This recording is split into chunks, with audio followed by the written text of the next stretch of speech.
Hello, traders. This is Andy from Trade Ideas, and going to give you some ideas from my swing trade watch list today. Keep in mind that our customers do get these ideas streaming in real time, so they can easily follow them throughout the day. Can also run races with them. Nice feature that we have. All right, for today, seeing a gap up in the SPY and the so be careful. It's been a tough market, and I'm especially kind of nervous when I get these gap ups as far as entering swing trades. I like to wait for my prices.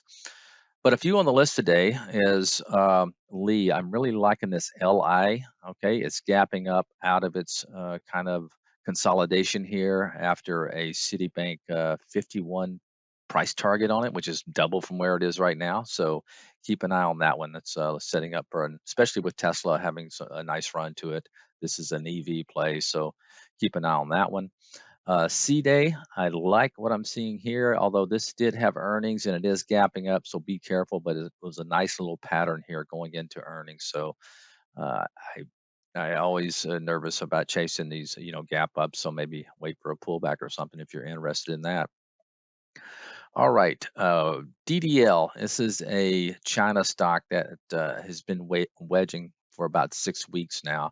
Looks like it's trying to gap up out of this wedge. So see if this thing can hold above this 550 for a while. This could have a nice little move out of that wedge pattern.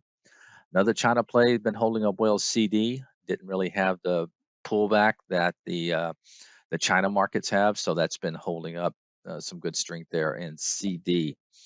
Uh, Hood, I actually bought Hood yesterday in after hours at around 1075.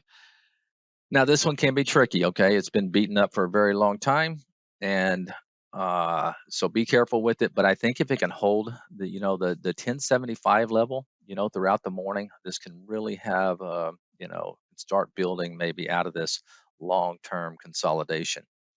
All right, guys, that's it for today. Great trading for everyone, and we'll talk to you probably tomorrow. Bye bye.